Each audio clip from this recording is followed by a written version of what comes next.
My name is Yahya.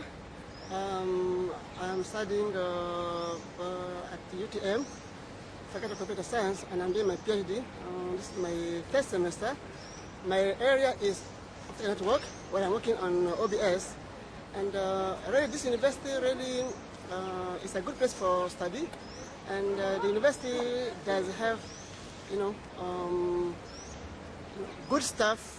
Not only stuff in knowledge, but stuff also in dealing with people, in social life, and the environment.